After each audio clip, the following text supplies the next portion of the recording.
Hello there! It's my third time shooting this video, or the beginning of it, because first time I ran out of storage, second time battery. Now I have it back in charging, so I should be fine. Anyways, today we're talking about my trip to China. So for context, in the summer, so from early to mid-May to mid to late August, I was in China. And for most of that time, until the end of July, I was in Tianjin. I was a study exchange. And then after that, I was kind of traveling around and going towards the south of China. This is kind of a conclusion video. So we'll cover first what I did in China. Second, what I learned from that. Third, we'll consider where I went, like what place I visited and where I would recommend you to go if you're planning on going to China. Fourth, I'll talk about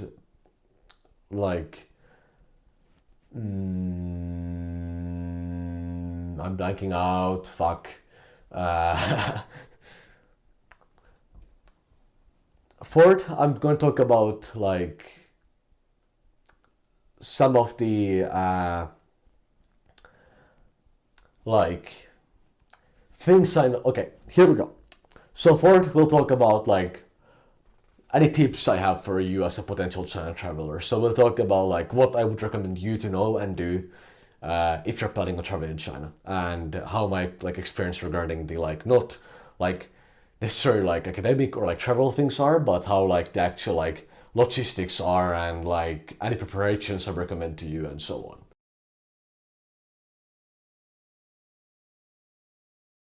So to begin with, let's talk about what I actually did there. So first I was studying, so I went to Hebei University of Technology, or Hebut, in Tianjin. I was in their Beijing campus, so basically it's the middle of nowhere in Tianjin. It's not a city center, it's off towards the countryside. It's a really big campus, it's massive, you have, it's kilometers wide, it's fucking massive.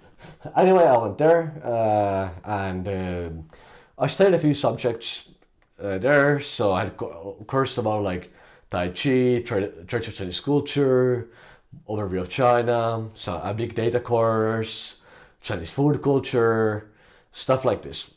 And so I was there, and I visited some places in Tianjin as well. I visited some parks, there's a Russian airplane carrier there, so I visited that. I went to a few different places and did a few different things there. I also visit Beijing sometimes and so on. So in that time, I was in Tianjin, and Tianjin is it's a big city. It's next to Beijing, or there's Langfang in between, but Langfang basically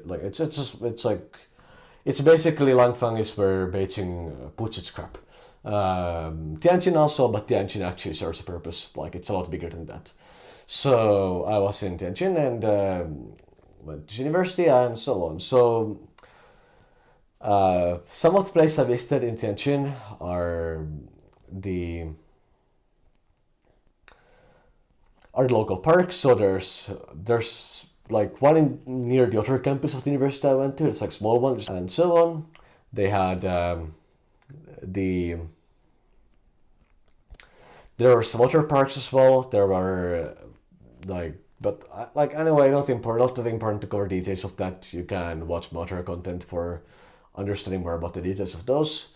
The Russian aircraft carrier, we needed to go on it because tickets are really expensive for Chinese prices. But we went to see it from the outside, and yeah, there's a Russian aircraft carrier there in Binhai, which is on the other side of the city from Beijing. It's part on the coast on the east.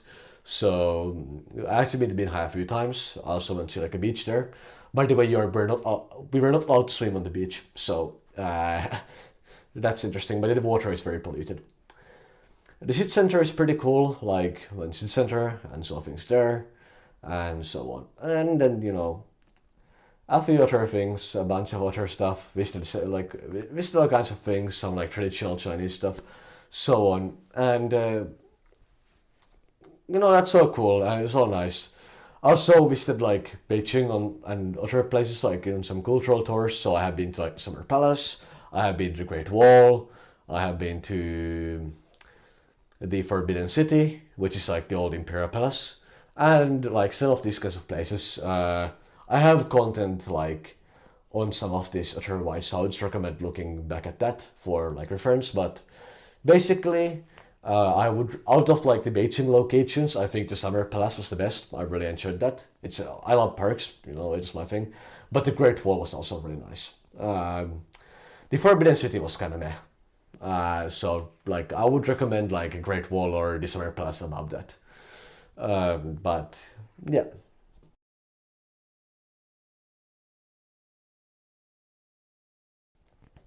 And as far as my courses go, I basically learned about like Chinese culture. I mean, that's a common theme across everything. Actually, I really learned about Chinese culture.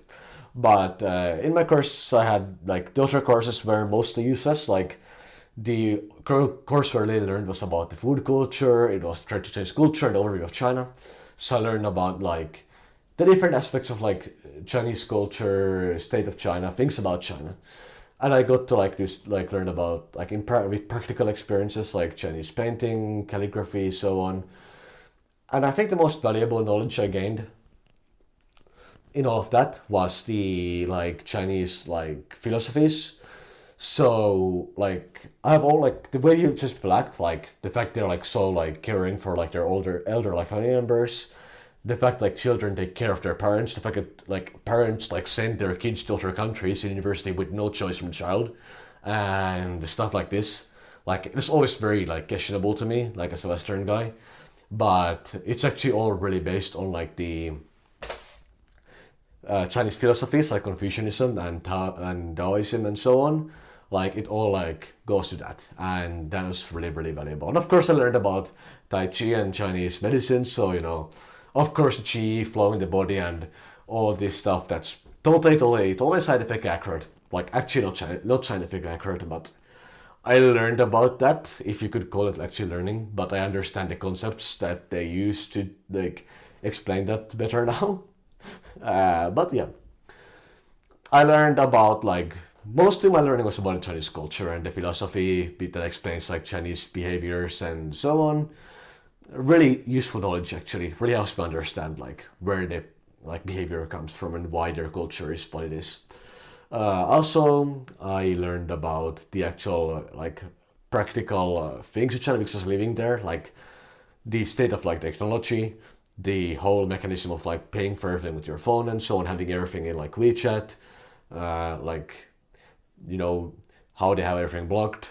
Also, like how their politics work. Like I learned about like their political system a bit and like how they like give an impression of democracy to the people and so on because they do have elections actually. I mean, the weird thing with China is they have actual elections and they elect like people from different parties with different representatives and so on, and they'll be in the government.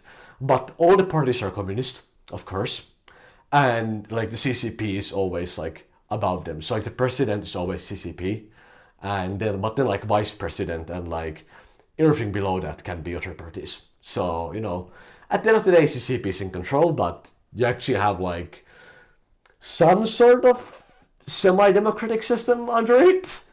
Uh, but yeah, it's an interesting thing to learn about and to like see and like have them tell us about. And actually, like I think it's much better than like the West makes it seem overall to live there. Like, yeah, it's a dictatorship. Like, I don't really have any questions or doubts about that. It's not exactly what I would call democracy, but it's you know it's a nice place, right? Like in many ways it's cheap to live in. They are really developing fast in like technology and stuff and so on because like they have a very efficient system, right? Like because it's like a dictatorship, they can just like do things quickly, they can prioritize things very depend. So you know some of the stuff is really far behind, but then you look at like technology and you look at like transport infrastructure and it's really really fast and really efficient. So yeah, that's because they can like prioritize and do these things without like having to go through like 10,000 like steps of bureaucracy. Things are kind of going like sitting like their president can just go like, yeah, let's go, and it will happen. So you know, it's very efficient at the very least. Of course, it's not humane, but it's China. Anyway, it was kind of also just a lot less busy than I thought it would be. Like the population was a lot less big than I thought. Just very interesting. But next time I'll talk about like where I visited.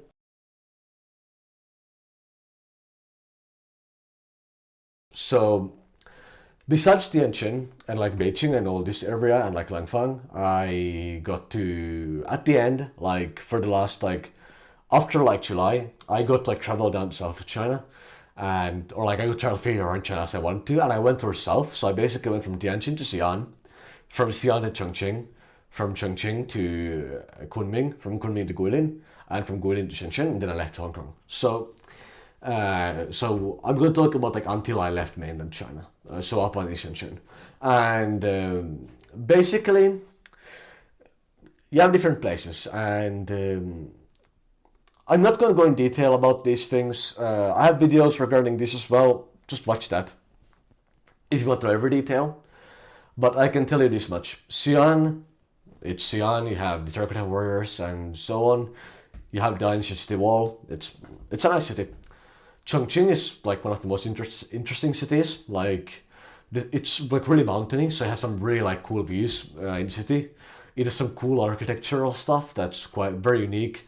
Like it's a very unique city overall, and you have some like wild like has some wild geology going on. Like you have this like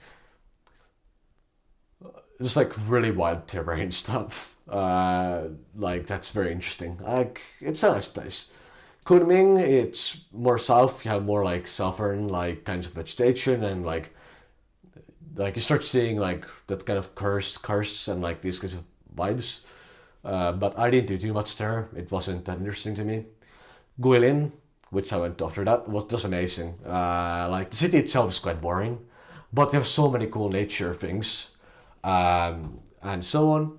And then you have Shenzhen, which is kind of boring. Like there's nothing interesting there compared to the other stuff I saw. So what do I recommend going to? First of all, if you want like a cool city, I recommend Chongqing. Chongqing is really cool. Like the city there is like have so many cool things. It's just like Chongqing is like amazing as a city. You have like cool architecture, like the like you know all the skyscrapers. Like you have some mountains in the like mountainous in the city, so you can really see the like city from high up. You have some traditional like parts of the city. You have like the Elizabeth station, which is like a metro station in the like building. It's really cool from the outside.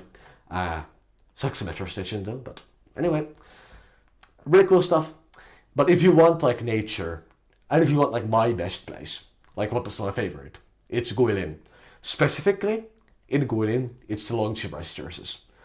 So in Guilin, I mean, you have some stuff there. They have like the seven-star park, amazing thing, like wild monkeys, a big ass cave, massive park, like a fucking like hundreds of meters tall cars in the middle of it.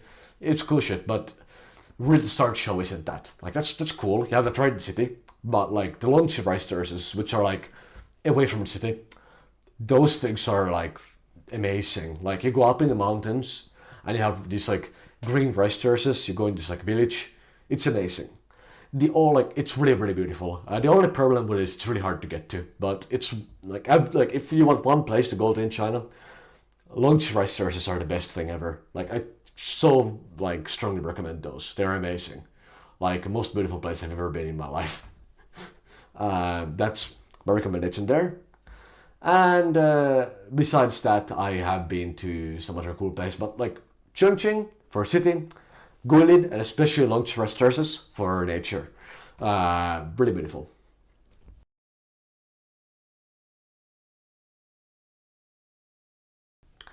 And then lastly, let's talk about some tips I have for like being in China. So, like,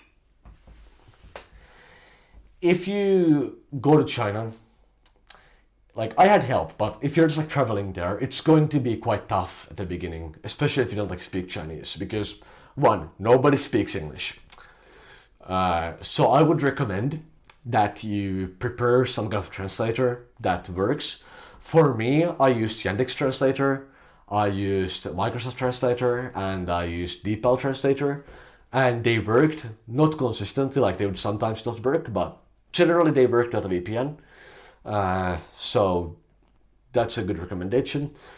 It'll be very handy to like understand text and stuff and so on, because again, nobody speaks English.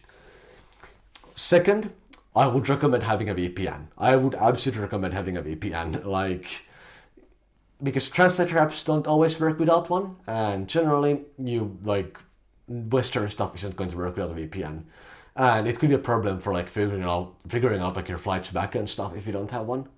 So I would just recommend having that just in case. The ones I found working are Astral and Let's VPN. So like either Astral VPN or Let's VPN are the ones that seem to work. Let's VPN is much cheaper, so that's my recommendation. I used both of those two, by the way, and they both worked. So that's worth noting.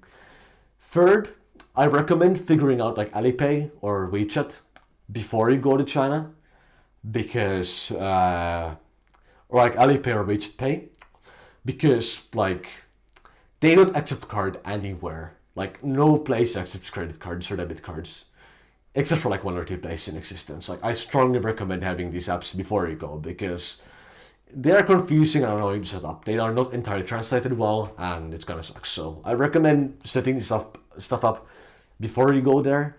Also, a lot of tourist places will require you to like book tickets with these apps. So yeah, that's something. And just like one more thing to be aware of is a lot of tourist destinations, like a lot of places, don't actually really allow you to go in there as a tourist. Like I had some places like the Siam Bell Tower, for example, where you need like a Chinese bank card to be able to get ticket or a Chinese ID. So generally, just recommendation like in these cases, be prepared to like talk to staff and try to like, of course they don't speak English, but try to like communicate to staff like that you need to get a ticket somehow else. They are very helpful. Typically, you'll be able to get a ticket, but like you do have to like, you might have to like talk to staff and like get managers involved and stuff to be able to get into a tourist destination. And again, another reason to get like WeChat Pay set up is that you often need to use WeChat to get a ticket for something. So yeah, there's that, and that's like my tip of like recommendation, my set of recommendations for like what to know. So, conclusion: amazing summer. I think it's absolutely worth the experience, and really learned a lot and got to experience a lot. I like recommend particularly Longqing rice terraces and Guilin, but also Chongqing was really cool, and make sure you like get some stuff prepared before you go. With that, goodbye.